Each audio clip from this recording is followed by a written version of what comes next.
अपने पार्टी से ये भी निवेदन करना चाहूंगा कि अगर अखिलेश यादव आजमगढ़ लड़ने नहीं आते हैं तो वो जहां लड़ते हैं वहीं मुझे टिकट दिया जाए। मुझे अखिलेश यादव से ही लड़ना है।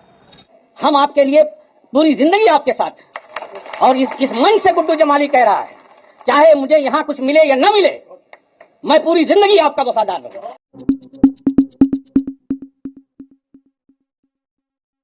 लोकसभा 2024 चुनाव के पहले आजमगढ़ से सपा की बड़ी तैयारी।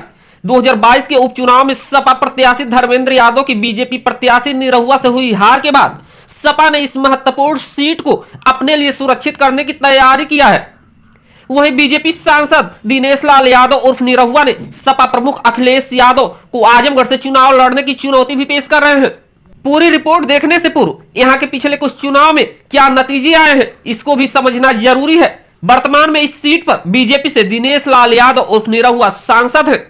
उन्होंने 2022 के उपचुनाव में सपा प्रत्याशी धर्मेंद्र यादव को पराजित किया था। इस चुनाव में धर्मेंद्र यादव की काफी कम वोटों के अंतर से हार हुई थी, जबकि बीएसपी प्रत्याशी शाह आलम उर्फ गुड्डू जमाली भी कड़ी टक्कर के साथ तीसरे स्थान पर रहे थे। चर्चाएं थी कि गुड्डू जमाली अगर चुनाव न लड़े होते तो निरहुआ चुनाव नहीं जीत पाए होते। अगर बात करें 2019 लोकसभा चुनाव की, तो 2019 में सपा व बसपा का गठबंधन था और सपा के सिंबल पर अखिलेश यादव चुनाव लड़े थे। उनके सामने बीजेपी ने निरहुआ को चुनाव मैदान में उतारकर चुनौती पेश करने का प्लान बनाया था। हालांकि जनता ने बीजेपी के प्लान को सफल नहीं होने दिया और अखिलेश यादव ने निरहुआ को बड़े अंतर से चुनाव हरा दिया था। उसके पहले 2014 में बीजेपी की लहर में इस सीट पर सपा प्रत्याशी के रूप में मुलायम सिंह यादव चुनाव लड़े थे। उनके सामने बीजेपी ने रमाकांत यादव को अपने सिंबल पर चुनाव लड़ाया था। उस समय भी बीएसपी प्रत्याशी गुड्डू जमाली ने कड़ी टक्कर देते हुए तीसरा स्थान हासिल किया था। बार बार सपा के लिए इस सीट पर चुनौती पेश करने वाले शाह आलम उर्फ गुड्डू जमाली को 2024 चुनाव से पहले सपा ने अपने साथ लेकर बीजेपी को एक तरफ टेंशन में डाल दिया तो दूसरी तरफ बीएसपी में सेंध मारीकर मायावती को बड़ा झटका दिया है। देखिए सपा ज्वाइन करने के बाद क्या कहते हैं शाह आलम उर्फ गुड्डू जमाली।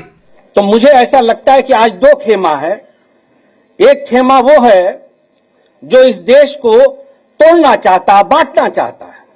मैं बहुत दर्द से इस बात को कहता हूं कि मेरी परवरिश में मेरे 99% दोस्त मेरे हिंदू हैं और मुझसे इतना प्यार करते हैं, बाखुदा मैं कसम खा के कह रहा हूं कि मुझे इतना प्यार करते हैं, इतना प्यार मिलता है उनसे कि मुझे कभी लगा ही नहीं कि हम लोग मजहब के नाम पे भी हमको कोई बांट सकता है क्या।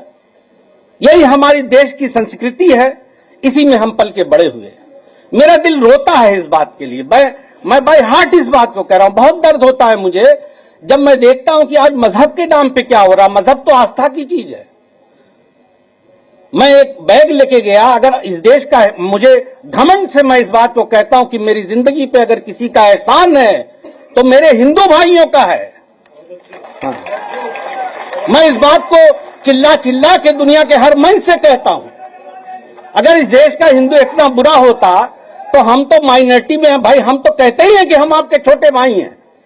कभी हमने ये नहीं कहा कि हम बड़े हैं। हमने हमेशा कहा कि आप मेरे बड़े भाई हैं, आप लीड करें, हम लोग पीछे खड़े हैं। मगर मेरे भाइयों, मैं आजमगढ़ से आए हुए लोगों को ये बात कहना चाहता हूं कि तुम्हारे इस भाई ने, तुम्हारे इस दोस्त ने ये फैसला किसी लोभ लालच में नहीं किया है, बल्कि ये समझा, दिल दिमाग से ये समझा कि हम लोग being a sincere citizen of country, हमारी क्या जिम्मेदारी है। तो लिहाजा मेरे दिल ने इस बात को कहा कि यकीनन हमें ऐसे लोगों के साथ खड़े होना चाहिए जो इसका विरोध करते हैं और इसको बचाने के लिए लड़ रहे हैं। माननीय अध्यक्ष महोदय, मैं दिलो जान से आपके पीडीए के नारे को ताकत देता हूं, उसकी हां में हां मिलाता हूं। इसलिए कि अगर इस देश में कुछ बदलाव हो सकता है तो यही उम्मीद है। मैं तो ऊपर वाले से, अल्लाह से ये दुआ करता हूं कि अल्लाह आपको सेहत दे, लंबी हयात दे और ताकत दे, और हम लोग आज के बाद हम आपके लिए पूरी जिंदगी आपके साथ। और इस मन से गुड्डू जमाली कह रहा है, चाहे मुझे यहां कुछ मिले या न मिले, मैं पूरी जिंदगी आपका वफादार रहूंगा। इस सीट पर आपकी क्या राय है, अपना जवाब जरूर दें।